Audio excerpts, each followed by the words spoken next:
First half கொஞ்சம் ஸ்லோவாக போச்சு, பட் செகண்ட் ஹாஃப் நல்லா நல்லா காமெடியாக வந்துச்சு. பட் அது இல்லாமல் கொஞ்சம் த்ரில்லிங்காகவும் இருந்துச்சு. பாதி பேர் ஏன்டா இந்த படத்துக்கு வந்தோம், என்னடா இந்த மாதிரி கிளம்பி போயிட்டாங்க. மாரி செல்வராஜ் இயக்கத்தில் வாழை ஆகஸ்ட் 23 முதல் உங்கள் அபிமான திரையரங்குகளில். ஃபர்ஸ்ட் ஹாஃப் எடுத்த உடனே கொஞ்சம் ஸ்லோவாக இருந்துச்சுன்னா, இன்டர்வல் முன்னாடி கொஞ்சம் ஜாலியாக இருந்துச்சு, இன்டர்வலுக்கு அப்புறம் கொஞ்சம் ரொம்ப லேக் ஆன மாதிரி இருந்துச்சு. திருப்பி கிளைமேக்ஸ் சூப்பராக இருந்துச்சுன்னா. மோஸ்ட்லி ஃபெமினிசம் பற்றி பேசியிருக்காங்க, கொஞ்சம் ஓல்டு ஸ்டைலாக கொண்டு வந்துட்டு, ஆனால் இப்போ கரண்ட்டில் இருக்க நமக்கே தெரியாமல் இருக்க விஷயத்த சொல்லியிருக்காங்க. அதெல்லாம் இருந்துச்சு, எனக்கு பிடிச்சிருந்துச்சுண்ணா. மோஸ்ட்லி கேர்ள்ஸுக்கு பிடிக்கும், பாய்ஸ்க்கு எனக்கு தெரிஞ்சு பிடிக்க வாய்ப்பு இல்லை.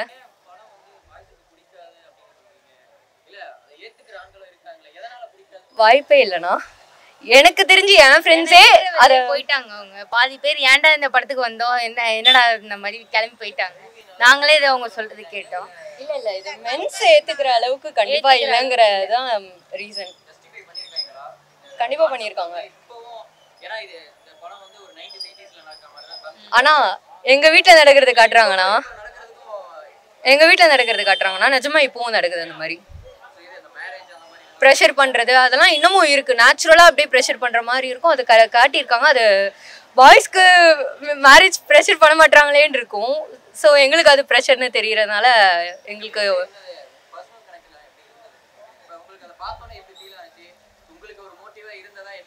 எக்ஸாக்டாக நான் எப்படி பேசுவேன்னா அதே மாதிரி இருந்துச்சு. அண்ணாவையும் பார்க்க வைக்கணும் அந்த படத்தை, அவ்வளோதான். கூட்டு வந்து அப்பாவையும் அண்ணாவையும் பார்க்க வைக்கணும் அந்த படத்தை, அவ்வளோதான்.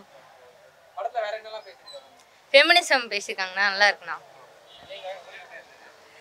படம் ஓகே. நான் வந்து எனக்கு இந்த கண்டென்ட் ஃபெமினிசம் இது ஓகே. பட் நான் கீர்த்தி சுரேஷ்னால ரொம்ப எக்ஸ்பெக்ட் பண்ணி வந்தேன். ஏன்னா அவங்க மூவிஸ் நான் நிறையா மகாநதிலாம் செம்மையாக பண்ணியிருப்பாங்க. ஸோ அதை தான் நினச்சி நான் வந்தேன். பட் அவங்க ஆக்ட் ஓகே. இந்த இதுக்கு அவங்க கொடுக்க வேண்டிய ஆக்டிங் கரெக்டாக கொடுத்துருக்காங்க. பிடிச்சிருந்தது. கொஞ்சம் ஸ்லோவாக தான் போச்சு படம். ஃபர்ஸ்ட் ஹாஃப்லாம் ரொம்ப ஸ்லோவாக போச்சு எங்களுக்கு. இன்னும் நான் அந்த செகண்ட் லீட் வந்து அவர் யாருன்னே ஃபஸ்ட்டு இவர் தான் ஹீரோவா அப்படிங்கிற மாதிரி என்னடா அப்படின்னு பார்த்துட்டு இருந்தோம். அப்புறமா தெரிஞ்சது அவர் தான் வில்லனே. ஸோ அதெல்லாம் நல்லா காமெடி எல்லா இடத்துலையும் ஒர்க் அவுட் ஆகல, பட் சில இடத்துல ஒர்க் அவுட் ஆகிருக்கு. கிளைமேக்ஸ்லாம் நல்லா இருந்தது. ஓகே ப்ரோ, நல்லா தான் இருந்துச்சு. பார்க்கலாம், ஒரு டைம் வாட்சபிள் தான். ஃபர்ஸ்ட் ஹாஃப் ஸ்லோவாக தான் போயிடுச்சு, செகண்ட் ஹாஃப் கொஞ்சம் காமெடியாக கலந்து நல்லா போயிடுச்சு. இன்ட்ரெஸ்டிங்காக ஓகே. கிளைமேக்ஸ் ஓகே, கொஞ்சம் ஒரு ஃபுல்ஃபில்லாக முடிஞ்ச மாதிரி இருந்துச்சு. ஹிந்தி போர்ஷன் பற்றி பேசியிருக்காங்க, ஃபெமினிசம் பற்றி கீர்த்தி சுரேஷ் பேசியிருக்காங்க. ஓகே, நல்லா போயிருக்கு. ஸ்டோரி ஓவராலாக கொண்டு போய் நல்லா முடிச்சிட்டாங்க, அவ்வளோதான். Okay okay bro, one time watchable. அவங்க எப்பயுமே சூப்பராக பண்ணியிருக்காங்க, அவங்களுக்காக பார்க்கலாம். ஒர்க் அவுட் ஆகிருக்கு, ஒரு சில இடத்துல ஒர்க் அவுட் ஆகிருக்கு, ஒரு சில இடத்துல அவ்வளோவா இல்லை. ட்ராமா அதான் சொல்லிக்கலாம், டிவி ட்ராமான்னு செயற்கையாக இருக்குது. நல்லா இருக்கு படம், நல்லா இருக்கு. ஸ்லோவாக இருக்கு மூவி, பட் நல்லா இருக்கு. ஃபர்ஸ்ட் ஹாஃப் ரெண்டுமே ஸ்லோ தான், பட் மூவி நல்லா இருக்கு. ஓவராலாக மூவி நல்லா இருக்கு. கீர்த்தி சுரேஷ் ஹஸ்பண்டாக நடிச்சிருக்காரு. Second half super. First half கொஞ்சம் ஸ்லோ ஆகிட்டு, but second half super fast and நல்லா காமெடி இருக்குது. எல்லாமே super movie. Super. Thatha Raghu Thatha acting super. Keerthy Suresh ma'am super acting. எல்லாமே 1 to எல்லா கேரக்டர்ஸ் ஆக்டிங் எல்லாமே சூப்பர் பண்ணாங்க. நல்லா இருக்கு. 9 out of 10 ரேட்டிங் கண்டிப்பாக. Thank you sir. ஃபர்ஸ்ட் ஹாஃப்லாம் வந்து வெறுக்கிற மாதிரி இருந்துச்சு. தியேட்டரை விட்டு வெளில வந்துடணும் போல இருந்துச்சு, வர முடியல. செகண்ட் ஹாஃப் வந்து இதை விட பரவாயில்லன்னு சொல்லலாம். அதாவது ஒரு 15 நிமிஷம், கடைசி கிளைமாக்ஸ் 15 நிமிஷம் மட்டும்தான் வந்து பார்க்குற மாதிரி இருந்துச்சு. எம்எஸ் பாஸ்கர் ஆக்டிங் நல்லா இருந்துச்சு படத்தில். எம்எஸ் பாஸ்கர் நல்லா இருந்துச்சு. அதுக்கப்புறமா அந்த அவங்களோட கீர்த்தி சுரேஷோட அண்ணியா ஒரு கேரக்டர் வருவாங்க, அந்த கேரக்டரும் தேவதர்ஷினி கேரக்டரும் நல்லா இருந்துச்சு. நல்லா தான் இருக்கு, ஓரளவுக்கு இருக்குங்க. ஒரு தடவை பார்க்கலாம். இல்ல கண்டிப்பா போர் அடிக்கும். ஃபர்ஸ்ட் ஹாஃப் வந்து ரொம்ப கேவலமாச்சு, செகண்ட் ஹாஃப் வந்து கொஞ்சம் பரவாயில்ல. கிளைமாக்ஸ் ஓகே, அவ்வளவுதான். நைஸ், காமெடியா இருந்துச்சு, நல்லா இருந்துச்சு. ஏன் இன்ட்ரெஸ்டிங்கா இருந்துச்சு. ரெண்டு பாட்டுமே நல்லா இருந்துச்சு பார்க்குறது. It's not boring at all, it's nice.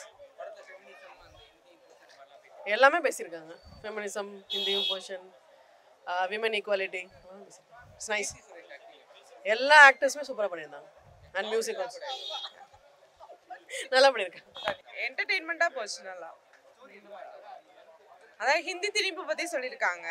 Hindi திணிப்பு தான் நாங்கள் வேணான்னு சொல்கிறோம், ஹிந்தி லாங்குவேஜ் வேணான்னு சொல்லலை அப்படிங்கிறத ரொம்ப அழுத்த நிறுத்தமாக சொல்லியிருக்காங்க. ஃபெமினிசம் பேசியிருக்காங்க, பட் அதுவும் வேணும்ல. இப்போ இருக்கிற ஜென்ரேஷனுக்கு அது இம்பார்ட்டன்ட் அப்படிங்கிறத வந்து எடுத்து சொல்லியிருக்காங்க. சுமன் குமார் வந்து நல்லா பண்ணியிருக்காரு. போர் அடிக்காம போச்சு. இல்லை ஃபர்ஸ்ட் ஹாஃபும் நல்லா இருந்தது, செகண்ட் ஹாஃபும் நல்லா இருந்தது. அதை புரியுறவங்களுக்கு அந்த ஃபிலிம் வந்து ஒரு எடுத்துக்காட்டாக இருக்கும். எம்எஸ் பாஸ்கர் சொல்லணுமா, எவ்வளோ ஃபிலிம் ஹிட் கொடுத்துருக்குறாரு. நல்லா இருந்தது, ஓரளவு எல்லாமே நல்லா இருந்தது. ஷான்ரோட மியூசிக் வந்து அந்த படத்தை வந்து அடுத்த கட்டத்துக்கு வந்து கொண்டு போயிருந்தது. நல்லா இருந்துச்சு படம். இது அந்த காலத்துல ஃபெமினிசம் எப்படி இருந்துச்சுன்னு சொல்லிட்டு நல்லா சொல்லியிருந்தாங்க. போர் அடிக்காம கொஞ்சம் ஃபன்னியா நல்லா சொல்லியிருந்தாங்க. ரொம்ப பெரிய டிராஸ்டிக் டிஃப்ரென்ஸ்லாம் இல்லை, ரெண்டுமே ஓகே, நல்லா தான் இருந்துச்சு. நல்லா ஆக்சுவலாக கீர்த்தி சுரேஷ் தான் நிறைய வருவாங்க, நல்லா நடிச்சிருந்தாங்க எப்பயும் போல. ஆமாம், அதெல்லாம் சொல்லியிருக்காங்க, நல்லா ஒரு கரெக்டாக சொல்லியிருக்காங்க, அவ்வளோதான். போர் அடிக்காம போச்சு. ஓகே ஓகே, ரொம்பன்னு சொல்ல முடியாது, பட் ஓகேவா, குட் குட் டு வாட்ச். படம் நல்லா இருந்துச்சு, நல்லா கண்டென்ட் இருந்துச்சு, ஃபீல் குட் மூவி, நல்லா இன்னொரு தடவை போய் பார்க்கலாம். காமெடி எல்லாமே நல்லா இருந்துச்சு. ஃபர்ஸ்ட் ஹாஃப் வந்துட்டு ரொம்ப தமிழ் கல்ச்சர் அப்படி இப்படின்னு போச்சு. செகண்ட் ஹாஃப்ல தான் வந்துட்டு ஃபன்னியாக காமெடியாக ஃபைனலாக கொடுத்த மெசேஜ்லாம் சூப்பராக இருந்துச்சு.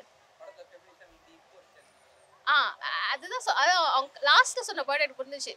ஹிந்தி கற்றுக்கலாம், நம்மளுக்கு பிடிச்சிருந்தா நம்ம கற்றுக்கலாம்.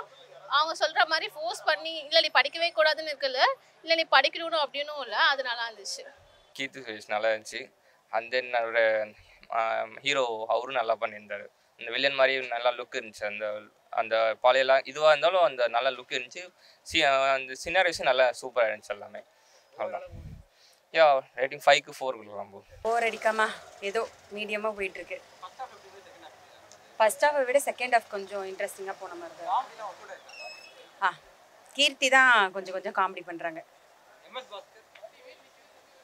நல்லா பண்ணியிருக்காங்க எல்லாருமே. ஓவர் பிடிச்சிருந்தது. ஃபெமினிஸ்ட் தான் பேசியிருக்காங்க ஃபுல்லாகவே. இந்தி திணிப்பு அண்ட் ஃபெமினிஸ்ட் நல்லா இருக்கு படம். ஓவராலாக படம் ஓவராலாக இருக்கு, நல்லா தான் இருக்கு படம். ஃபுல்லாக சூப்பராக இருக்கு. இல்லை முக்கியமாக பார்த்தீங்கன்னா அந்த கீர்த்தி சுரேஷோட ஹஸ்பண்ட் நல்லா நடிச்சிருக்காரு. அவரோட கேரக்டர் ஓவராலாகவே நல்லா இருக்கு ஃபுல்லாகவே. ஸ்லோவாக போச்சு, பட் ஆனால் நல்லா இருக்கு. சூப்பராக இருந்துச்சு. கீர்த்தி சுரேஷ் ஆக்டிங் சூப்பராக இருந்துச்சு. பழைய கீர்த்தி சுரேஷை பார்க்கலாம், மகாநடி அந்த டைமில் இருக்க உள்ள பார்த்த மாதிரி இருந்துச்சு, நல்லா இருந்துச்சு. செகண்ட் ஹாஃபில் சூப்பராக இருந்துச்சு. அப்புறம் எல்லா காமெடி டைமிங்கும் ஒர்க் அவுட் ஆச்சு, நல்லா இருந்துச்சு. போர் அடிக்காமல் கரெக்டாக நல்லா இருந்துச்சு. நெக்ஸ்ட் என்ன அப்படின்னு யோசிக்காமல் ஒரு ஃப்ளோவில் அப்படியே கண்டினியூஸாக மெயின்டைன் ஆகிட்டே இருந்துச்சு.